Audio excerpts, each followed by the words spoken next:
Desejar boa noite a todas e a todos, né? Dando continuidade à nossa série sobre algoritmos e programação de computadores. Hoje nós vamos resolver um algoritmo clássico, né, para quem estuda, né, programação de computadores, que é a geração da sequência de Fibonacci, né? E o legal desse algoritmo é que vai dar para a gente resolver ele de algumas formas, né? Da mais usual, como a gente aprende quando a gente está estudando matemática, né? Só que do ponto de vista computacional, ela não é tão eficiente, e até a forma mais eficiente que nós temos hoje, né? Para calcular a sequência de Fibonacci. E também nós vamos aqui entrar numa técnica computacional chamada de recursão, né? Esse legal esse algoritmo que dá para a gente poder entender como entender essa técnica chamada de recursão e como utilizar na resolução deste algoritmo e de outros também que são possíveis de utilizar essa técnica. E qual é o problema, né? O problema é projetar um algoritmo, né, que ele calcule, imprima os n primeiros termos da sequência de Fibonacci, né? Onde esse n ele é maior ou igual a 1. Tem alguns problemas que vão começar com n maior ou igual a 1 ou n maior ou igual a 0, né? Depende de alguns livros que mostram com, outros mostram com 0, porque tem livro que vai entender que o primeiro termo é o número 1 e tem livros que vão dizer que o primeiro termo é o 0, né? Então, nesse caso aqui, n igual a 1, sendo que o primeiro termo vai ser 0. Então, o primeiro termo é 0, o segundo é 1 e assim sucessivamente, né? Então, no caso, a função ela vai aceitar os valores maiores ou iguais a 1, sendo que o primeiro vai ser 0, o segundo vai ser 1, o terceiro vai ser 2 e assim sucessivamente. A sequência de Fibonacci, né, ela é uma sequência matemática na qual ela foi criada por um matemático romano, não me lembro o primeiro nome dele, não sei o que, Fibonacci, né? Na qual ele estava estudando um problema, né, sobre o crescimento populacional, né, de uma família de coelhos, né? Então, se tivesse dois coelhos, né, um macho e uma fêmea, né? Quanto tempo, como é que seria a proporção de crescimento de uma população se eles dessem cria a um coelho, né? Então, se você tem um macho e uma fêmea, vai dar para um, depois outro para outro, depois dois, três, e a partir disso ele gerou essa sequência que nós conhecemos como sequência de Fibonacci, né? E essa sequência, ela tem várias aplicações, né, dentro da matemática e fora da matemática, tem algumas coisas na natureza que se comportam como a sequência de Fibonacci, né? Até no mercado financeiro, né, na análise de ações também se utiliza-se a sequência de Fibonacci, ou você cria também chamada uma escala de Fibonacci, né, onde em vez dos números serem lineares, eles vão crescendo conforme a sequência de Fibonacci, enfim. Então você tem várias aplicações para isso. Proporção áurea também, exato. E a sequência de Fibonacci, vou chamar aqui de f, né? A gente pode entender ela como uma função f, né? Onde a gente vai receber como parâmetro um valor n, né? A gente pode entender ela como a seguinte função, né? Se o n for igual a 1, né? Se o n for 1, né?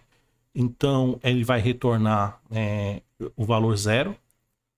Se n é igual a 1, né? Então, ele vai retornar... então, ele vai retornar 0. Se o n for igual a 2, então ele retorna 1. E se n for maior do que 2, né? Então, ele vai retornar o quê? O f de n menos 1 mais o f de n menos 2, certo? Essa forma que a gente geralmente aprende aqui de Fibonacci, né, ela usa uma noção, né, matemática chamada de recursividade, né, que é uma técnica na qual uma determinada função chama-se ela própria, passando um novo argumento para poder alcançar um resultado. Então, por exemplo, se eu tenho aqui, por exemplo, quero calcular aqui o f de 1, né? O f de 1, ele vai me retornar o valor 0, né? O f de 2, né? Ele me retorna o valor 1, né? o f de 3, né? Isso aqui vai ser igual ao f de 2 mais o f de 1.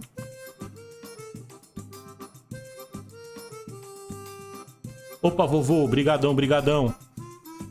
Valeu, valeu demais. Aqui então nós vamos ter o f de 2 mais o f de 1. Dado que o f de 2 é igual a 1 e o f de 1 é igual a 0, então nós vamos ter aqui como resultado 1 também, né? O f de 4, por exemplo, ele vai ser igual ao f de 3 mais o f de 2. Né?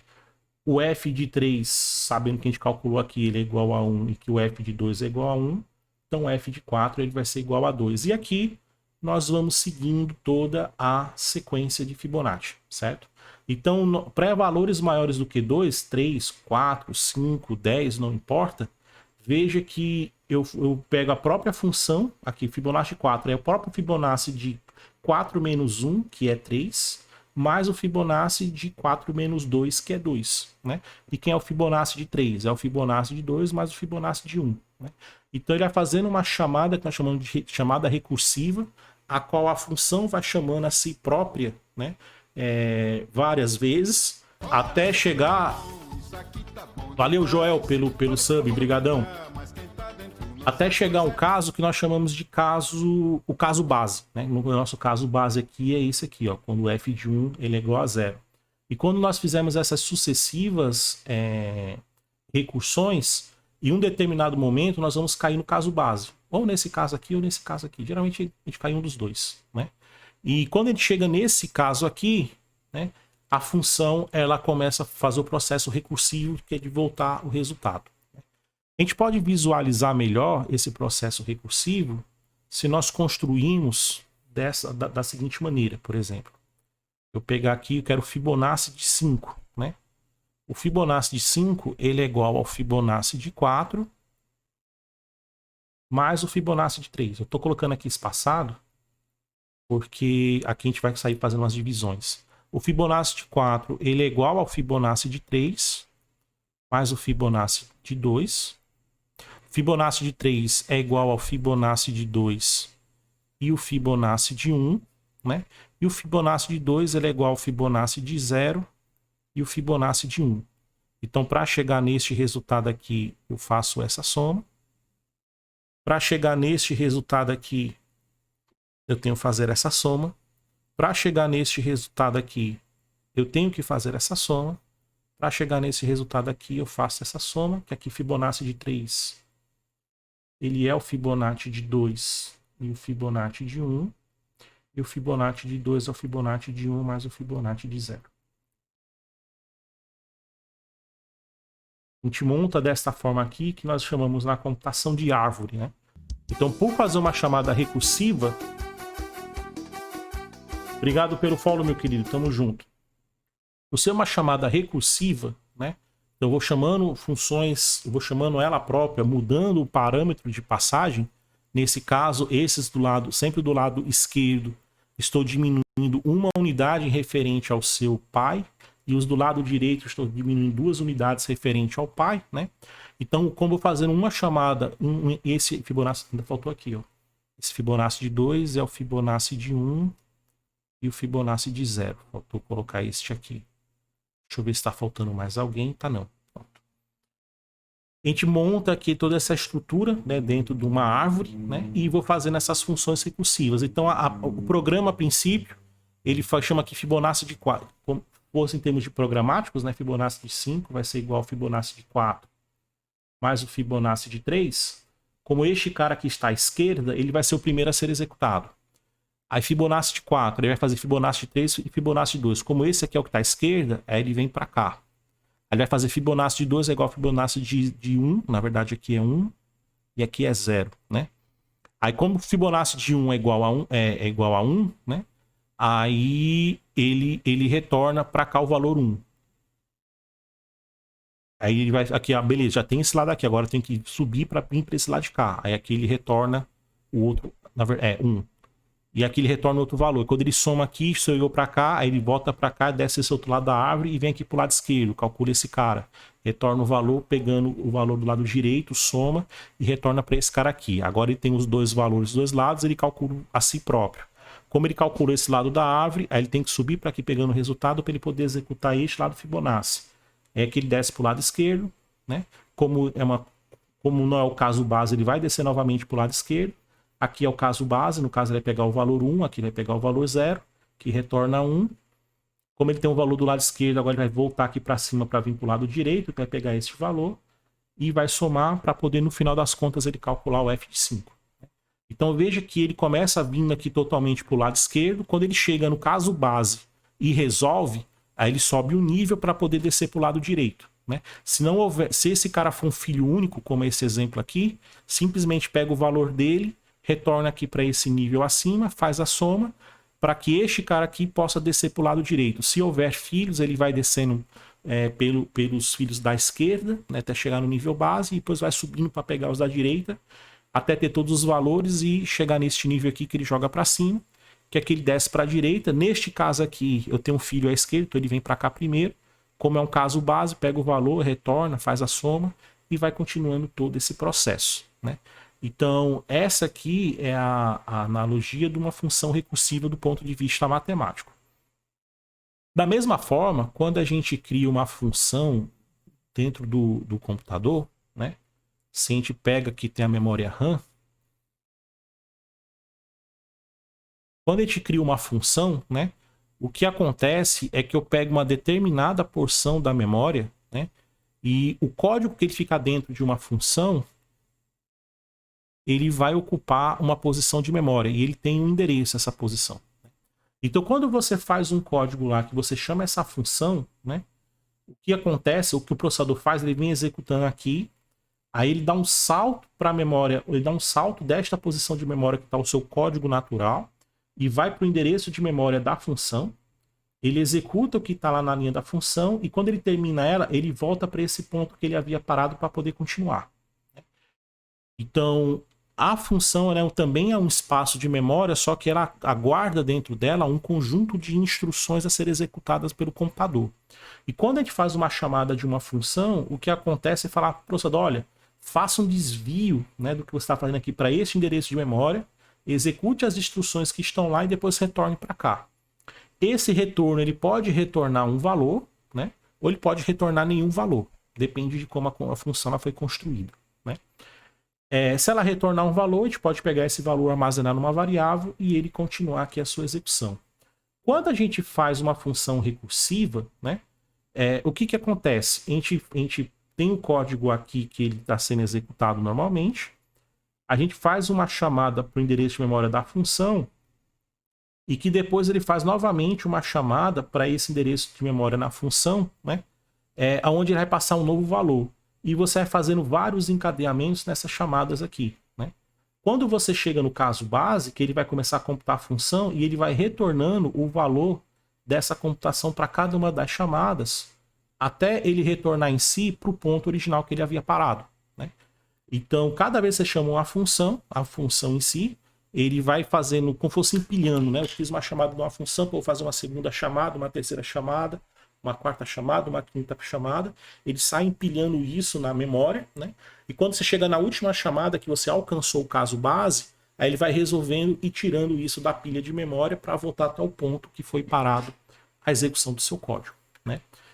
O recurso da recursividade, né, ele é largamente utilizado no que nós chamamos de programação funcional, né? Na programação funcional, os laços de repetição, eles basicamente são funções recursivas, né? Em linguagens puramente funcionais, você não tem while, você não tem for, né? Para você querer fazer algo parecido com while e com for, você vai ter que utilizar a recursividade.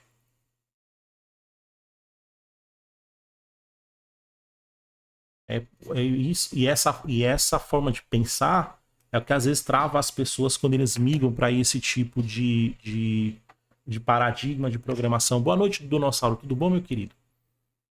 Que que trava na hora, porque a forma de pensar aqui ele é um pouco diferente, né? A forma de você pensar na memória, a forma de você pensar nas operações em si, né? Ela muda um pouquinho, né? Não é da forma como nós estamos habitualmente acostumados, né? Enquanto em linguagens mais comumente usadas nós pensamos em soluções iterativas, né? Muitas vezes em linguagens funcionais nós vamos pensar em soluções recursivas, né?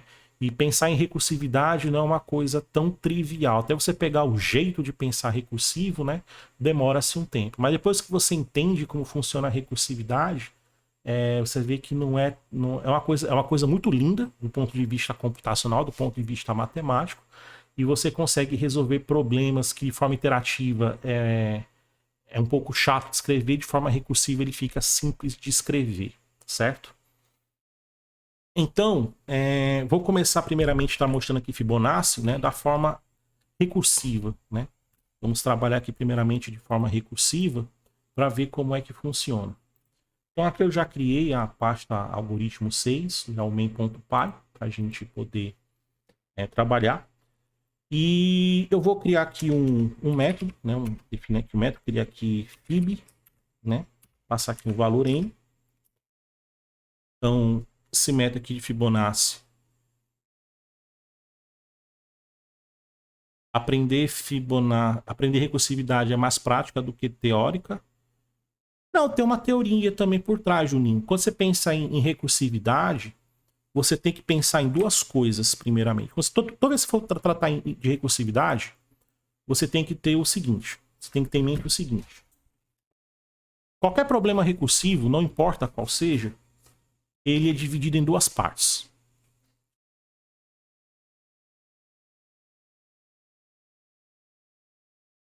Primeira parte. Você tem que conhecer o caso base. Primeiro caso, a recursividade você tem que saber o caso base, né? Segundo passo, caso geral.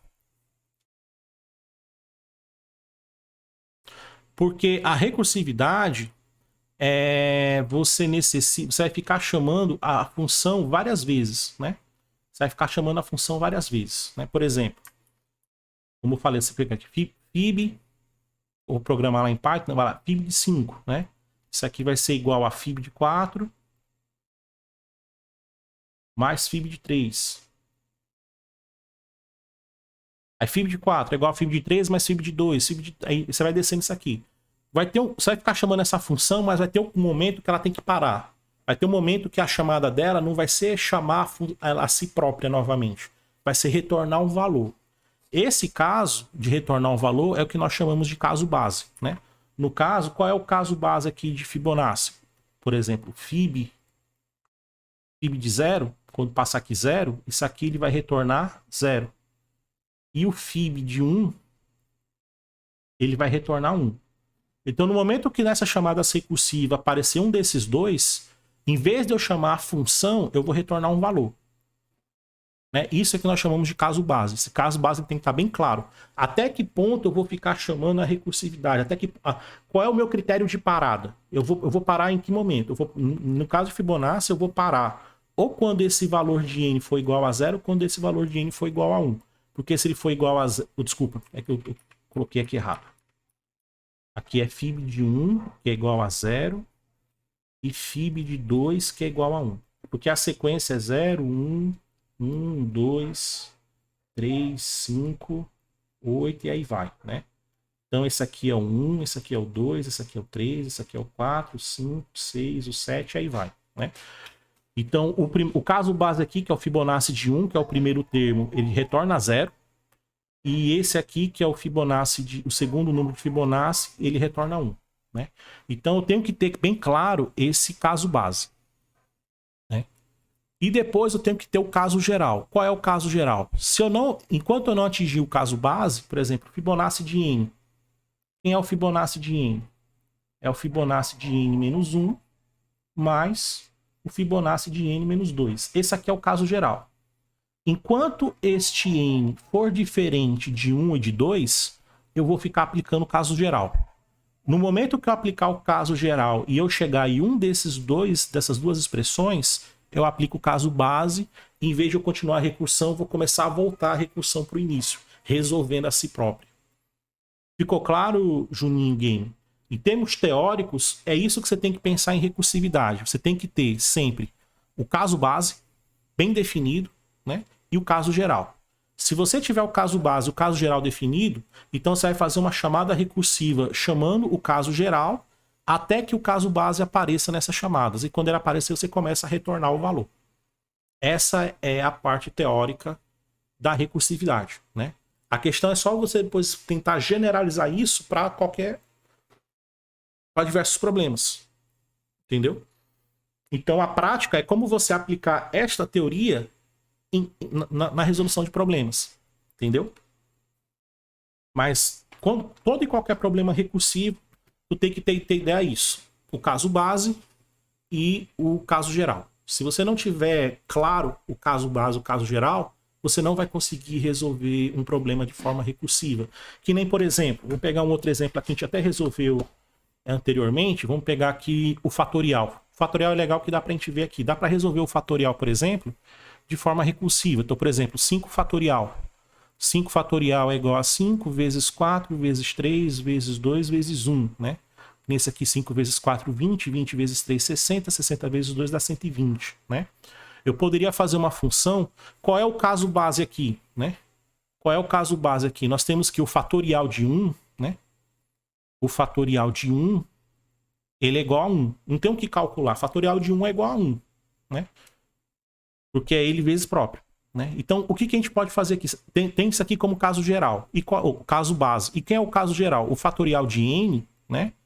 É igual a n que multiplica n menos 1 fatorial, né? Ou seja, 5 fatorial é a mesma coisa que 5 que multiplica 4 fatorial.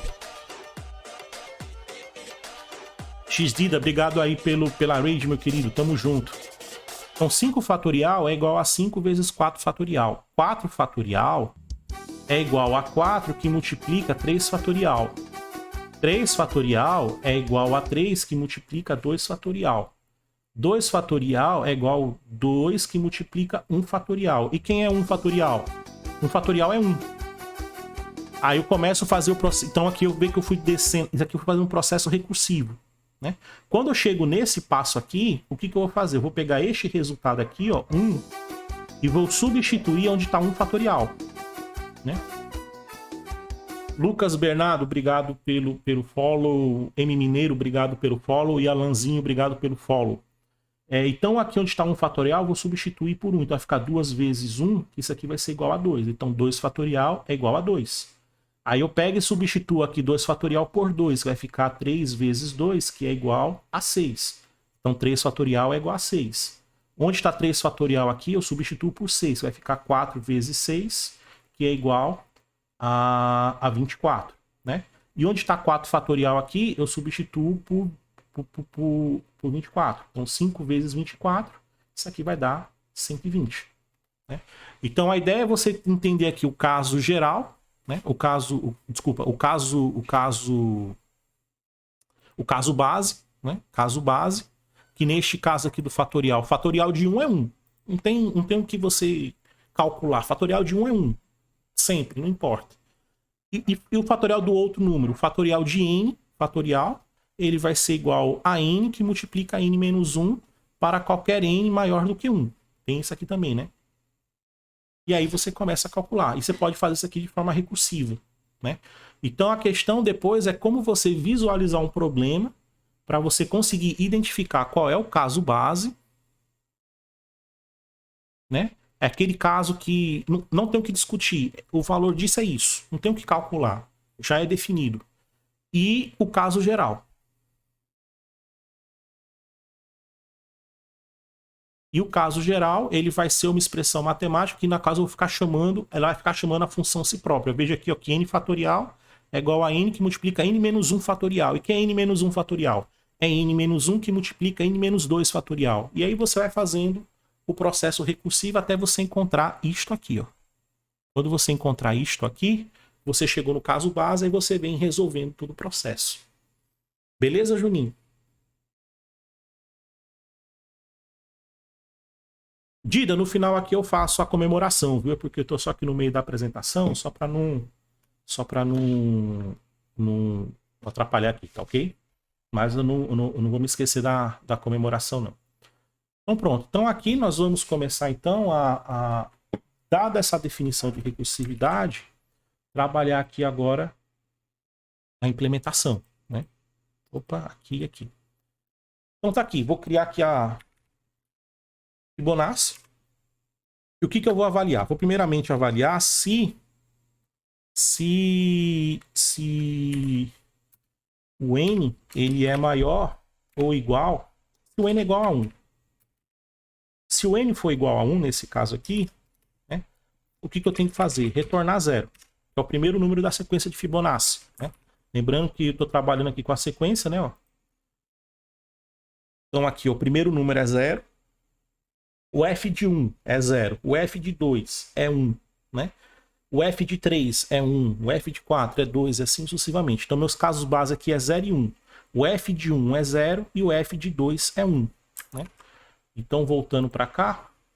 Então, nós temos que se n for igual a 1, isso aqui é 0. Né? Eu vou até pegar aqui.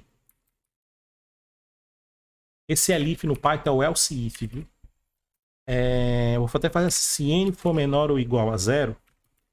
Isso aqui, eu vou só imprimir aqui.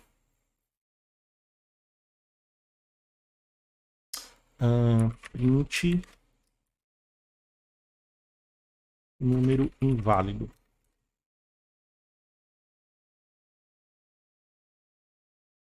Vou colocar um retorno -1 aqui só para dar um retorno mesmo. Se o n for igual a 1, ele vai retornar 0. Se o n for igual a 2, eu vou retornar 1. Né? E caso contrário, se ele não for nenhum desses casos, o que vai acontecer? Eu vou chamar fib, chamar a própria função, o nome da função aqui, fib, aonde que eu vou, na verdade, aqui fazer um return, né? Fib, passando aqui o valor de n-1, mais fib, né? De n-2. Né? Ele vai fazer logo isso aqui. n-1 e n-2. Eu estou fazendo dessa forma aqui, mas a ideia era fazer um try-catch. Mas não vou entrar nesse detalhe agora, porque já é muito avançado porque a gente está trabalhando aqui. Então, aqui é só para tratar, né? Se o cara digitar -1, -2 ou 0, que é inválido para esse problema aqui, só para ele imprimir isso aqui, número inválido. Aqui é o primeiro caso base. Se n for igual a 1, ele retorna 0. Se n for igual a 2, ele retorna 1. E para qualquer outro caso, que não seja 0, nem seja 1 e não seja 2, ele vai fazer o Fibonacci de n-1 mais o Fibonacci de n-2. Né? Então, se eu pegar aqui, vou criar aqui uma variável a, né? Input, digite, pegar aqui um número, só para ter aqui alguma coisa. Né? Digite um número. E vou pegar aqui print. Vou chamar aqui fib int de a. Né? Isso aqui porque esse a ele é uma string. Aí vou converter ele aqui para inteiro. Né? E este valor inteiro eu vou passar aqui para a função. Certo? Vamos fazer aqui o programinha assim. Isso aqui seria a resolução recursiva do nosso Fibonacci. Se nós entrarmos aqui, deixa eu só chegar lá na pasta. Os algoritmos, algo 06, Python 3 main.py. Opa, else2, o que ele deu de erro? N igual a 1, sintaxe inválida? Elif. Errado aqui. Digite o número. Se eu colocar aqui 1, ele me retorna 0, que é o primeiro número da sequência. Né? Se eu colocar aqui 2, ele me retorna 1, que é o segundo número da sequência de Fibonacci. Né? Se eu colocar 3, ele me retorna 1, que é o terceiro número da sequência de Fibonacci. Se eu colocar 4, me retorna 2. Né? Se eu colocar 5, é para ele me retornar o quê? Agora é para me retornar 3. Né? Se eu colocar 6, 3 mais 2 é para ele me retornar 5. né? Se eu colocar 7, vou colocar aqui 7, 5 mais 3 é para ele me retornar 8, né? Se eu colocar aqui 8, 8 com mais 5 ele vai me retornar 13. Então veja que ele está calculando o número de Fibonacci, a sequência de Fibonacci bem certinho, né? E então aqui é a solução recursiva, né? Se eu colocar aqui o 10º número da sequência de Fibonacci, ele calcula aí o 34, né? Então esta aqui é uma solução recursiva, basicamente essas linhas aqui, ó. Isso aqui é só para ver aquele primeiro if ali, é só para evitar de fazer isso aqui, ó, né? Número inválido. Acho que se eu tirar isso aqui ele vai dar problema.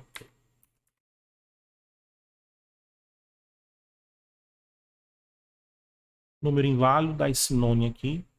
Eu posso até tirar isso aqui no Python, tirar esse return. Mas enfim. -1, não, né? Ele vai retornar aqui de qualquer forma. Deixa eu colocar aqui o -1 só para dizer que é o número errado. Então se eu colocar aqui, ó, -5, né? Se eu colocar aqui 0, né? Ele vai dizer aí, número inválido, né? E nem continua. Na verdade, essa verificação eu poderia colocar aqui fora. Vou deixando aqui dentro só para simplificar mesmo. Mas aqui ele resolve, né? Veja que ele resolve. 20º número de Fibonacci. Tá aí, 4.181. Né? Então esta aqui é a solução recursiva. Lindo, maravilhoso, ótimo. Ela é a melhor solução? Não. Por quê? Apesar de a gente aprender do ponto de vista matemática esta versão da sequência de Fibonacci, do ponto de vista computacional nós temos um problema. Vou calcular aqui ó, o Fibonacci de 40. Olha o que acontece. Fibonacci de 40. Vê que tá aí, ó, o cursor ali piscando e não tá me retornando nada, né? Ele não tá me retornando nada. E tá aí. Ele vai ficar aí durante um tempo. Ele vai passar alguns minutos aí dessa forma. Ah, professor, tá fazendo porque o Python é lento. Não tem nada a ver o Python ser lento. Isso aqui não tem nada a ver com Python. Você pode pegar Java, pode pegar C, pode pegar C++, C Sharp. Não importa a linguagem de programação. Se você implementar desta forma aqui, você vai ter este problema aqui que eu mostrei, ó. Veja que ele chegou, ele me deu aqui a solução, mas veja que ele demorou. É diferente, por exemplo, ó, do de 20, ó. É instantâneo a resposta. O de 30, quase que instantâneo. Deu uma pequena travadinha. O de 40, né? Ele vai demorar aí um tempinho. Né? Ele vai demorar um tempinho, né? E isso que eu peguei o de 40. Se eu pegar o de 50, se eu pegar o de 60, se eu te pegar o de 70, né? Ele vai demorar muito mais tempo para resolver, né? Isso porque, como eu já havia falado, estava mostrando aqui, esse fatorial, ele da forma recursiva, né? Ele vai montar uma árvore de resolução. Então, fatorial de 40, por exemplo, vou pegar aqui, ó, fatorial de 40, isso aqui ele vai quebrar no fatorial de 39 e no fatorial de 38. Né? E isso aqui ele vai se ramificando, né? Mais e mais aqui até chegar no caso base, que é o fatorial de 0 e o fatorial de 1. Né? E aí acontece duas coisas interessantes. Né? Quando você vai calcular aqui o fatorial de 39, aqui é o fatorial de 38 e o fatorial de 37. Né? Da forma que a gente implementou, ele primeiro vai resolver o lado esquerdo. Né? Primeiro ele vai resolver aqui o lado esquerdo da expressão, para depois vir para o lado direito da expressão. Então, quando eu peço o fatorial de 40, ele primeiro vai calcular o fatorial de 39. Quando ele for calcular o fatorial de 39, ele vai calcular o fatorial de 38. Né? E quando vier do 38, vai calcular o de 37, 37 para 36, ele vai descendo isso. O problema é que quando ele calcula o fatorial de 38 aqui, né, ele não reaproveita este resultado para este cara aqui. O mesmo peso computacional que foi utilizado para calcular esta ramificação daqui vai ser gasto aqui também. Né? Então, meio que esse meu programa, de forma recursiva, ele está fazendo o trabalho dobrado. Né? Dobrado não, muito mais do que dobrado. Se a gente for fazer uma análise utilizando uma teoria de complexidade computacional, né, que a ciência da computação nos dá, né, utilizando a notação de complexidade que nós conhecemos como Big O, né? Este algoritmo recursivo, ele tem uma complexidade de O de 2 elevado a n, né? O que isso significa, né? É que se eu quiser o quadragésimo, se n for igual a 40, né? Que é o termo de Fibonacci que eu estou querendo. Deard, obrigado pelo follow, meu querido. Eu vou precisar executar 2 elevado a 40 operações computacionais para poder chegar a este resultado. Lembrando que 2 elevado a 10, isso aqui é 1024, né? Vamos lá, vamos pegar aqui, vamos pegar então um valor mais próximo. 2 elevado a 32, isso aqui é aproximadamente 4 bilhões. É um pouco mais, viu? Né? E para cada valor, para cada unidade que você incrementa no expoente, este valor ele dobra. Então, 2 elevado a 33 é um pouco mais do que 8 bilhões. 2 elevado a 34 é 16 bilhões. 2 a 35 é 32. Ele vai dobrando para cada incremento que você faz no expoente, o resultado final ele vai duplicando, certo? Então, 2 elevado a 40, né, é um número extremamente grande. Se eu quiser, por exemplo, quero o centésimo termo da sequência de Fibonacci. Aqui, meu amigo, você pode esperar aqui alguns meses, alguns anos para ele poder te dar uma resposta. Fala, Ratones, boa noite, tudo bem? Então, né, aqui a gente começa a cair na essência do estudo de algoritmos, né? Esse aqui é um caso clássico de um algoritmo que matematicamente ele é correto. A matemática trabalha dessa forma e para ele está ok, né? Só que quando você puxa para o lado computacional, não está ok, né? Não faz sentido você esperar meses e anos para ter uma resposta como essa, né? Ah, professor, então quer dizer que os matemáticos não sabem fazer as coisas? Não, muito pelo contrário. Os matemáticos sabem fazer as coisas, sabem fazer muito bem. A questão é que os matemáticos eles não estão preocupados em fazer... quando eles pensam matemática, eles querem saber se é possível ou não, né? Se aquela forma é possível ou não do ponto de vista computacional, se ela é eficiente, é outra história, né? O matemático pensa, cara, eu consigo resolver esse problema? Com a matemática que nós temos, é possível resolver isso aqui? E ele vai pensar em alguma forma lá de resolver aquele problema. Depois, um cientista da computação pega, beleza, o matemático descobriu que é possível resolver esse problema. Agora, do ponto de vista computacional, é eficiente? Aí o cientista da computação vai estudar algoritmos para poder chegar naquela solução, só que com eficiência computacional, né? Exatamente. Então, essa definição de Fibonacci do ponto de vista matemático, correto, né? Mas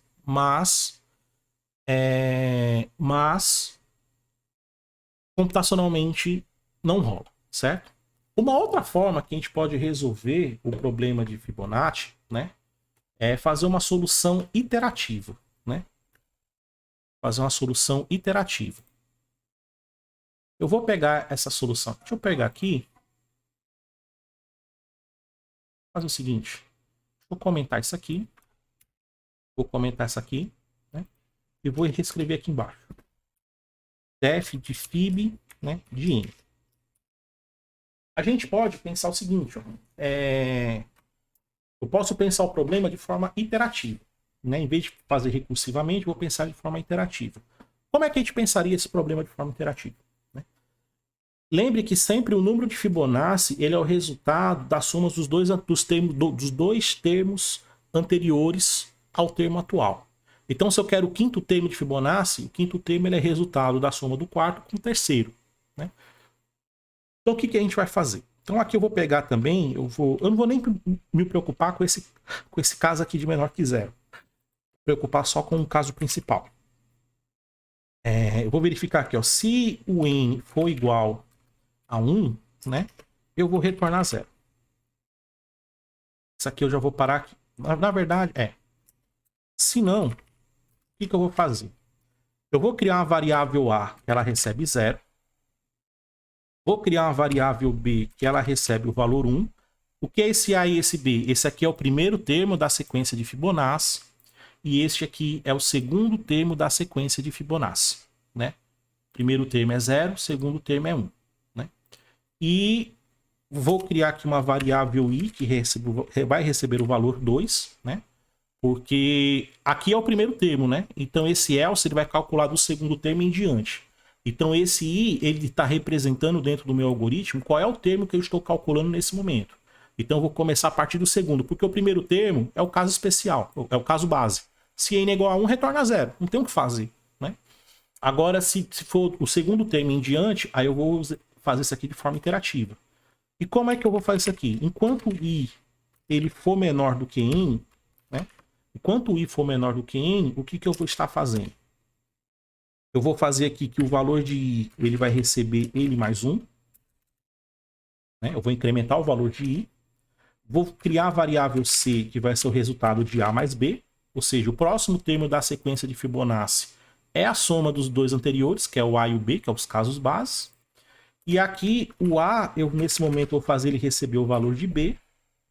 E o b, eu vou fazer ele receber o valor de c. Né? Certo? Ou seja, se eu quero o segundo número, ele pega aqui 0 mais 1 e retorna 1. Se eu quero o terceiro, ele vai primeiro fazer 0 mais 1. Aí o 1 do B ele vai guardar no A e o 1 do resultado, que é o C, ele guarda no B. Aí ele vai para a próxima iteração, que é como vai pegar a soma dos dois próximos. É como se eu fosse gerando a sequência, né? O que ele está fazendo aqui na verdade? Deixa eu colocar aqui, tentar explicar aqui para vocês. O que ele está fazendo aqui? Quando eu crio desta forma, só isso, né, Klosowski? Bem pouquinho, né? Vou colocar aqui. Estou criando aqui, ó, A igual a 0, B igual a 1, né? Estou criando esse I igual a 2. Aí ele tem lá o while, deixa eu colocar aqui do lado, né? O while. E ele tem que ser menor do que n, né? Aí o que ele está fazendo aqui? O I recebe I mais 1. Então esse I aqui nessa primeira iteração ele vai passar de 2 e vai passar a ser 3, né? Aí ele criou a variável C, que ela vai receber o quê? C recebe A mais B. No caso aqui, o A é 0, o B é 1, então o C vai ter o valor 1. E aí o que ele está fazendo? Está fazendo que o A recebe aqui o valor de B, ou seja, o A em vez de ter 0 agora vai ter o valor 1, e o B recebe o valor de C, ou seja, o B em vez de ser 1, ele vai ser 1 também, né? Era 1 e 1, que não mudou nada. Ou seja, antes eu tinha na memória, eu tinha aqui 0 e 1, né? Ou seja, que era o valor de A e aqui era o valor de B. Quando eu calculei o C, o que foi que eu fiz? Eu calculei aqui o outro termo de Fibonacci, que é C. Aí, o que foi que eu fiz? Em vez de aqui, esse A aqui agora, ele está apontando para B. Então aqui vai ser o novo A. O B está apontando para cá. E na próxima iteração, quando ele fizer A mais B, ele vai estar calculando este valor daqui. Né? Então quando ele vier na próxima iteração do while, quem vai ser o C? A mais B, que é 1 mais 1. 1 mais 1 é 2. Aí ele faz o B avançar para cá e faz o A avançar para cá. Então B vai ser valor 2 e o A vai ter o valor 1. Né? Aqui é o próximo termo aqui, é 3, porque é o resultado de 2 mais 1. Aí faz o B avançar para cá e o A para cá. Então ele vai pegando como se fosse o A e o B, como se fosse pivôs, e vai avançando na sequência e somando os dois sempre para gerar o próximo. Quando ele gera o próximo, ele avança a variável A e B para a partir daí eu conseguir gerar o próximo, certo? Então essa forma aqui, diferente da forma recursiva, que eu vou abrir numa árvore de chamada de recursiva, que ele vai ter que sair recalculando várias vezes, etc. Aqui eu já vou avançando na solução. Né? Aqui eu já vou avançando na solução. Conforme eu vou gerando o termo, eu avanço e já aproveito esse resultado para gerar o próximo. Né? Então vou reaproveitando o que eu já vou fazendo e pegando isso como base para poder gerar o próximo termo. Né? Então, desta forma aqui no final das contas, eu tenho que retornar o... Deixa eu só tirar aqui a mesa digitalizadora, colocar o teclado de novo para facilitar a minha vida. Return B. Acho que é o B aqui que tem que retornar, certo? Então, quando eu executo aqui, ó, vamos lá. Pai, digite o número. 0 retorna 1, certo? 1, ele retornou 0, porque ele retornou 0. Ah, é porque errei aqui. Primeiro número da sequência é 1, ele retorna 0, tudo bem. O segundo número é o 2, aí tem que retornar 1. O terceiro número, que é o 3 aqui, é 1. O quarto número é o 2, que é a soma dos dois anteriores, né? Se eu pegar aqui o quinto número, se eu pedir o quinto número, aí tem que retornar 3, né? Se eu pedir aqui o Fibonacci de 10, 34. Fibonacci de 20, 4181, como tinha dado anteriormente aqui, se eu buscar aqui no histórico, ó. Fibonacci de 20, ó, 4181, né? Agora vamos pegar aqui o Fibonacci de 40, que aqui ele demorava um tempo para me dar a resposta. Se eu pedir com essa solução Fibonacci de 40, praticamente instantâneo. Ah, professor, então quer dizer que o iterativo ele é melhor que o recursivo? Da forma como eu implementei o recursivo, sim. Mas existe uma forma de você implementar o recursivo que ele é tão bom quanto esse método iterativo, né? Que essa forma recursiva que eu peguei aqui é a forma que a gente vê na matemática. Mas isso não significa que só existe essa forma recursiva de fazer. Existe uma outra forma recursiva também, né? Eu não vou entrar em detalhes nela agora, porque senão a gente vai misturar muito aqui as coisas. Acho que vale num momento futuro, né, a gente falar um pouco mais sobre essa forma de recursão, que ela é conhecida como recursão caudal, se não me falha a memória, né? Deixa eu só ver aqui, recursão caudal. Recursão caudal, exatamente. E aí, recursão caudal, essa é... Ou recursão de cauda, né? Essa forma de recursão, ela é tão eficiente quanto este método iterativo. Ela vai fazendo a mesma coisa que este método iterativo está fazendo, né? Só que fazendo de uma forma recursiva. E essa função, para ser caudal, tem que colocar aqui mais alguns... Eu tenho que colocar mais um parâmetro aqui para ela poder virar caudal. Mas eu não vou entrar nesse detalhe agora, senão a gente vai misturar aqui as coisas.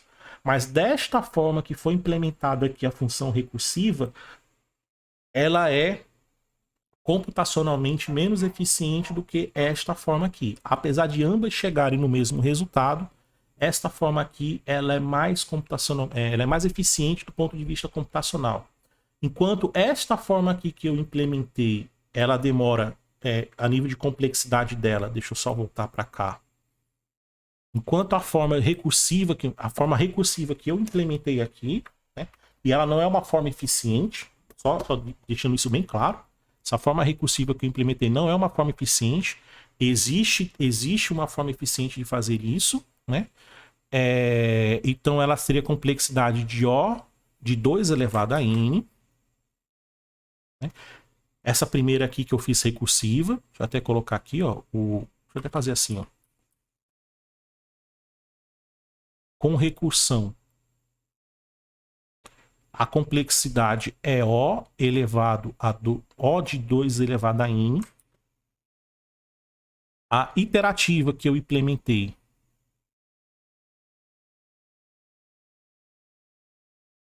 essa forma iterativa, ela é O de N, ou seja, essa aqui, ó, se eu quero se N for igual a 100, ou seja, eu quero o centésimo número da sequência de Fibonacci, eu preciso executar 2 elevado a 100 operações. Neste aqui, se N for igual a 100, ou seja, se eu quero o centésimo número da sequência de Fibonacci, eu preciso executar aqui apenas 100 operações, né? Ou seja, se eu chegar aqui, ó, e colocar o Fibonacci de 100, quase que instantaneamente ele vai me dar esse resultado, né? Se eu comentar esse meu código iterativo e descomentar o meu código recursivo e solicitar o mesmo Fibonacci de 100, eu termino a live aqui, semana que vem, ele é capaz de estar fazendo isso aqui, como o Eduardo Klosowski colocou aí, ó, só 3,12 vezes 10 elevado a 61 anos para fazer isso, né? Então, é um tempo bem considerável, ok? Existem outras formas de fazer? Existe, né? Como foi falado aqui, a memorização, que é uma forma de programação dinâmica, né? Onde você guarda, né, os valores já calculados, né, para você poder diminuir o esforço computacional. Mas existe a forma ninja, né? E da sua dissertação, beleza, mas é por aí, é pertinho. Tu espera de boas? Beleza, Rod. E existe uma outra forma aqui, né? Que a gente vai usar aqui, a fórmula de Binet. Essa aqui poucas pessoas conhecem, viu? Fórmula de Binet. Isso aqui, ó, é lindo demais. O de 1, tempo constante. Não importa se o n é igual a 1, se o n é igual a 10, se o n ele é igual a 1000, se o n ele é igual a 1 milhão. Né? Não importa. Ele vai estar aqui, o tempo é constante de cálculo. Grande biné, exatamente, grande biné. O tempo ele é constante, né?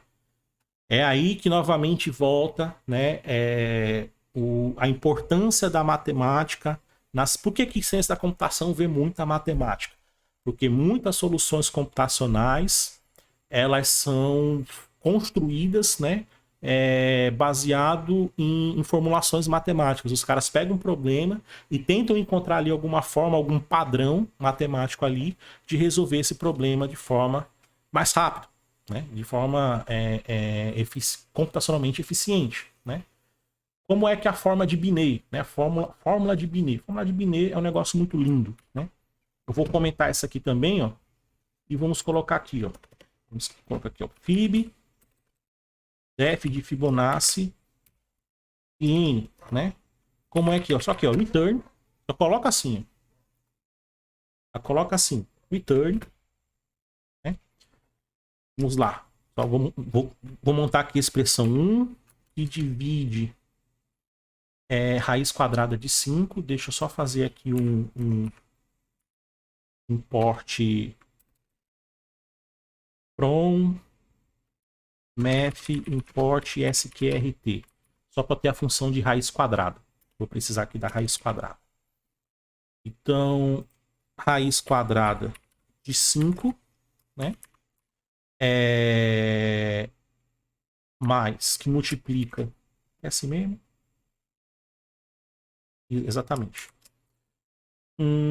Que multiplica 1 mais sqrt de 5.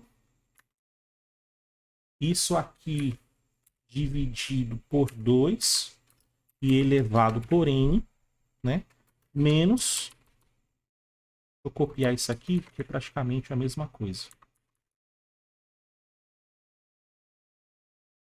Só que aqui é o menos.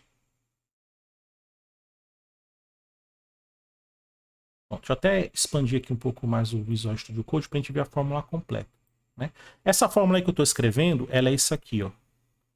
Essa fórmula que eu estou escrevendo é isso aqui, ó. A fórmula de Binet, ela diz o seguinte. Vou pegar aqui aqui o caneta. Ele está dizendo que o número de Fibonacci, o f de n, ele é igual a 1 sobre raiz de 5 e multiplica 1 mais raiz de 5 dividido por 2, isto aqui elevado a n, menos 1 sobre raiz de 5 e multiplica 1 menos raiz de 5 dividido por 2 elevado a n. Certo? Isso aqui é a fórmula de Binet, né? Beleza, beleza, Chico. Obrigado pelo lurk. Esta aqui é a fórmula de Binet. Se você simplesmente pegando o n e substituindo aqui na fórmula, você vai chegar ao fatorial do número. Exatamente, exatamente. A famosa fórmula de Binet. Certo? Isso aqui é constante, não importa se esse n é 10, 1000, 1 milhão. Ele vai calcular para você bem rapidão. É a forma mais eficiente que tem. Como é que se chega nisso aqui? Como é que os matemáticos chegaram nisso aqui, né? Isso aqui foi criado por um matemático, viu? Não foi nem por um cientista da computação, foi por um matemático no século XVIII, né? Binet, que é o nome do matemático, não me lembro o nome dele, é um francês, né? Acho que foi século XVIII, foi século XIX que ele criou isso aqui. Não tinha nem computador, viu? Ele pegou aqui umas coisas de binômio de Newton, o número, função áurea, que o Wesley falou aqui mais cedo, o número áureo, né? E fez algumas deduções matemáticas, ele chegou nessa fórmula aqui que você calcula direto o número da sequência de Fibonacci, né? Simples assim. Simples assim. Se eu escrevi aqui certo, né? 1 raiz de 5 que multiplica 1 dividido por 2 elevado a n. Se eu escrevi certo, deixa eu só diminuir aqui. Se eu escrevi certo, vamos ver. Fibonacci primeiro de 1, ele me retornou. Isso aqui era para ele ser. Acho que agora aqui ele vai começar de 0, né? 0. 2 aqui. Tal. 3, 2. Ó, 4. 3. Né? Ele tá dando quebrado por conta aqui dos números, que como aqui vai dar número fracionado, eu vou até fazer o seguinte, ó. Import SQRT e... Acho que não precisa fazer isso aqui não. Só basta eu fazer isso aqui, ó. Pegar o valor absoluto desse cara todo. Pronto. Porque aí, ó, agora que vai começar do zero por conta do expoente, né? 0, 1, o 2 é 2. Ah, e aqui tem que ser um... Agora aqui tem que ser... Na verdade... Tudo bem, por causa que é só arredondamento. Se eu pegar o de 10, ele me retornou aí. Se eu pegar o de 20... Está dando errado aqui, porque o de 20 não é esse valor. Acho que eu implementei alguma coisa errada. O de 20 é 4181 e o de 10 é 34. Usa a função round. Não, não é problema de arredondamento não. Acho que aqui é problema da fórmula mesmo. Deixa eu ver se eu não escrevi nada errado. 1 sobre raiz de 5 que multiplica 1 mais raiz de 5 dividido por 2 elevado a n.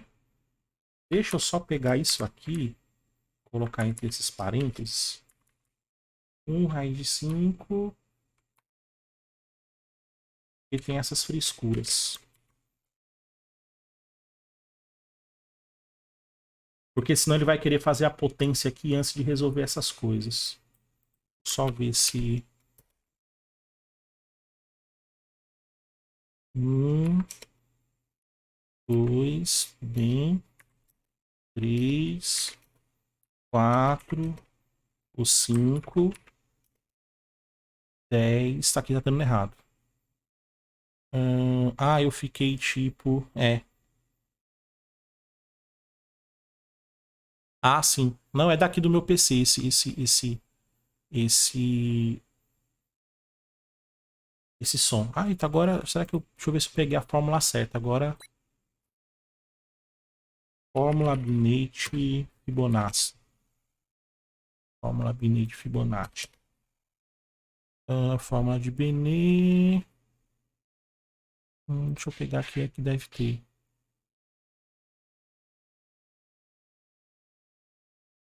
Tá aqui. 1 sobre raiz de 5.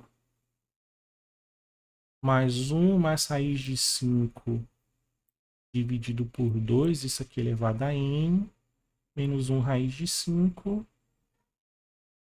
E multiplica por 2 elevado a n. Todo mundo tá chegando a essa mesma coisa. Porque aqui ele só colocou isso aqui em evidência.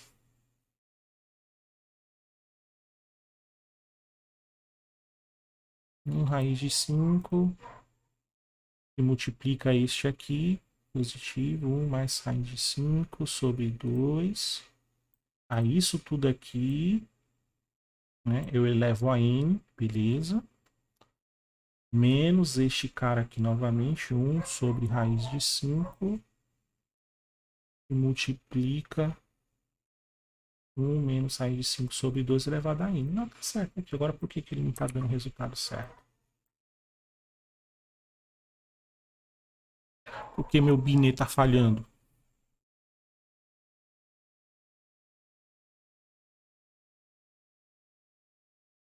O Binet tá falhando. Ele não era para falhar, não. Tá dando um número bem grandão. Alguma coisa eu tô errando. Escrever de novo? Não tenho pena não. Quando falha assim... 1 dividido SQRT de 5 e multiplica o numerador, que é 1 mais SQRT de 5. E este resultado aqui eu divido por 2.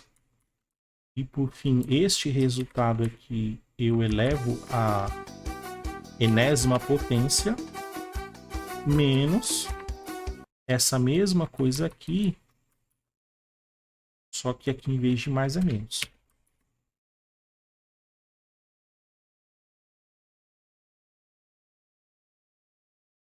Ainda tá falhando. Tá dando um número muito grande.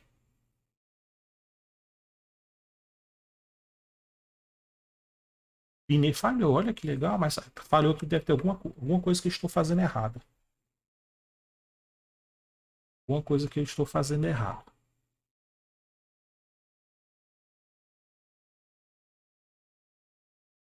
Esse aqui é RT de 5 dividido por 2. Menos 1 SQRT de 1 sobre SQRT de 5. Papapá, elevado a 2 a N. Isso aqui não vai mudar nada se eu tirar isso aqui.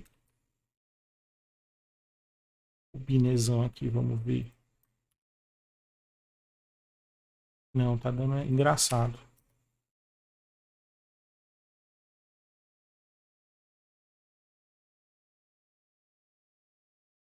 Nove. Não, tá certo. 10 aqui é 55. 34 com mais 21, 55, né? Fibonacci de 10, 55. Vamos ver aqui. Fibonacci de 0 é 0. Fibonacci de 1 é 1. O de 2 é 1 também, né? Tá dando aqui quebrado, mas tudo bem. O de 3 é 2, porque é 1 mais 1, 2. O de 4 é 3, beleza. O de 5 é 5, 2 mais 3, 5. O de 6 é 8, 3 mais 5, 8. O de 7, 13, 8, 5, 13. O de 8 é 21. 13 com 21 é 34, exatamente. Fibonacci de 10, ele é 55. Pronto, agora tá certo mesmo. Eu que tava olhando errado. Porque o número tá quebrado é porque, como eu tô fazendo divisões e raízes quadradas, aí ele vai dar ponto flutuante, entendeu, ratones? Porque aqui tem divisões no meio, tá vendo? E raízes quadradas. Aí necessariamente vai cair no número de ponto flutuante. Exatamente. Se eu usar um round aqui, já resolve. É que eu não tô olhando nem os números quebrados. Eu tava olhando era aqui. Eu tava achando que tava errado aqui. Se eu pegar agora aqui o Fibonacci de 40, né? Agora sim, deixa eu pegar aqui o Fibonacci de 20. Eu acho que o meu de 20 aqui tava errado. Em cima. Tô confiando mais nesse aqui agora. Enfim. Se eu pegar aqui e fizer o round é o seio. Deixa eu arredondar para... Se eu colocar um seio aqui, eu acho que eu resolvo. Vai ficar tudo bonitinho. Salvou? Salvou agora.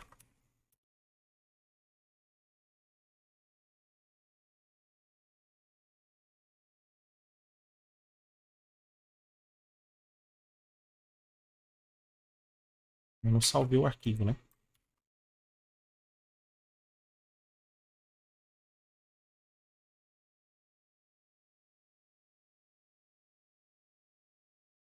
Ah, salve isso aqui. Volta para cá, limpa.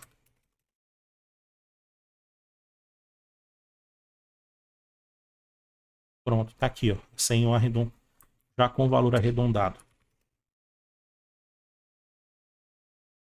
Com o valor arredondado. Então fica aqui, ó.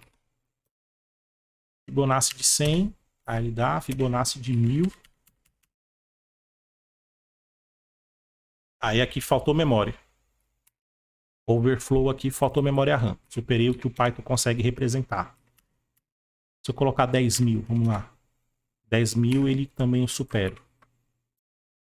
Se eu colocar 1000, ele acha que para mim, ó, já esse número aqui, o milésimo número da sequência de Fibonacci, ele retorna isso aqui. Né? Então, tá aqui. E esse cara aqui é constante. Quero o centésimo termo, né? Você não perde tempo aqui calculando. É a forma mais rápida que a gente tem de calcular Fibonacci é com a fórmula de Binet. É muito coelho, é sim, é muito coelho. Né? Eu acho legal do Fibonacci quando você tem essa visão que dá para ver que o mesmo problema você pode resolver de diversas maneiras, né? E que dependendo da maneira como você aborda o problema, você vai ter tempos, né, diferentes. E isso que eu estou fazendo em Python, mas, né? Tanto faz se eu usasse C, C++, qualquer outra linguagem, se eu usasse aquela abordagem lenta, ela executaria de forma lenta. Se eu pegasse o computador da NASA, né, pegasse a linguagem de programação mais rápida, implementasse o algoritmo, o pior algoritmo, ia ser lento do mesmo jeito. Isso é independente da linguagem de programação, e isso é independente da máquina, do computador que você está utilizando. Algoritmos ruins, eles são ruins em qualquer lugar, com qualquer linguagem de programação, não importa, né? Algoritmos bons, eles são bons com qualquer linguagem de programação, com computadores bons ou ruins, né? O fato de você melhorar um computador não significa que você melhora a performance de um algoritmo, né? E isso é largamente estudado na ciência da computação. Opa, Iago, obrigado aí pelo follow. Inaxius e Lip1, obrigado aí. Valeu demais. Então, quando a gente se estuda na ciência da computação, vocês vão se defrontar com várias coisas matemáticas. Você vai estudar muita matemática, porque você vai utilizar a matemática para chegar nesse tipo de solução, né, para estudar outros algoritmos, né, que é uma solução mais matemática do que uma solução mais trivial, como essa de Fibonacci, né? Fibonacci de n é igual a n-1 mais o n-2, né? E vai se aprofundar mais, Shed, obviamente, obrigado aí pelo follow. Você vai se aprofundar mais no conceito de algoritmos, estudar algoritmos, entender a essência do seu funcionamento, entender como você pode implementar versões mais rápidas, né, do mesmo algoritmo, sem ter que necessariamente ter que ter uma máquina mais rápida, né? Que, como eu falei, algoritmos bons, ele é bom independente da máquina. Algoritmos ruins, você pode pegar a máquina da NASA, você pega lá o computador da NASA. Você colocar um algoritmo ruim para rodar, ele vai demorar muito tempo para rodar, não tem para onde correr, né? E algoritmos bons, né? Se você colocar no computador da NASA, ótimo, mas se você colocar no computador da Xuxa, ele vai rodar também, ele vai usar o máximo possível daquele hardware que ele tem à disposição, né? Então a eficiência computacional, ela não está diretamente ligada ao hardware, mas sim como você representa o problema de forma algorítmica para o computador resolver, né? Então você tem que pensar em quantos passos o computador ele deve executar para chegar nessa solução. O cientista da computação está muito nessa pegada, sabe? Beleza, eu tenho que resolver esse problema. Mas essa forma que eu estou fazendo é uma forma eficiente do ponto de vista computacional? Será que não existe uma outra algoritmo, uma outra forma de representar o problema que eu consiga ganhar velocidade de execução, né? Então essa é a grande questão que o cientista da computação ele vai se confrontar, né? Esse é o tipo de problema que ele vai tentar resolver, né, durante seus estudos, etc. Então, por isso que um curso de ciência da computação ele tem essa pegada matemática, né? Porque é justamente como você vai representar problemas para o computador. Lembre que o computador, no final das contas, ele é só uma calculadora, né? O processador só sabe, tudo para ele é um número binário, ele move número binário de posição na memória, ele soma, ele multiplica, ele inverte os bits, ele faz uma verificação AND ou OR lá no nível binário, né? Então ele é só uma calculadora. Como a gente representa isso para essa calculadora resolver o problema, né? Pode ser pior ou melhor para ele, né? Então, até inteligência artificial, se você for entrar nesse ramo, machine learning, não importa, né? É mais matemática do que programação. Programação é só a forma de pegar aquela matemática e representar no computador, né? No final das contas, se resume a isso. É você pegar a parte matemática, o modelo matemático, entender como é que ele funciona e depois utilizar uma linguagem de programação para representar isso no computador. Ponto final, né? Por isso que o curso de ciência da computação tem essa pegada matemática forte, né? Eu preciso ser um matemático para poder ser um cientista de computação? Não, não precisa. Por exemplo, eu mostrei para vocês a fórmula de Binet. Eu não mostrei como é que... Eu não provei para vocês, né? Tá aqui, a equação é essa, é só pegar e aplicar, ponto final, né? Entender como ela funciona, como é que ela veio, como é que foi derivada lá e tudo mais e tal, não preciso. Os matemáticos já fizeram isso para mim, né? E faz um serviço muito melhor do que eu. Muito bem, obrigado. Eu só vou pegar aquilo que já está aprovado, que eles já disseram que é verdade, e vou aplicar. Pronto. O meu problema é outro. Então, pronto, pessoal. Essa aqui é que eu tinha. Esse é o problema que a gente tinha para resolver hoje, né? O número de Fibonacci.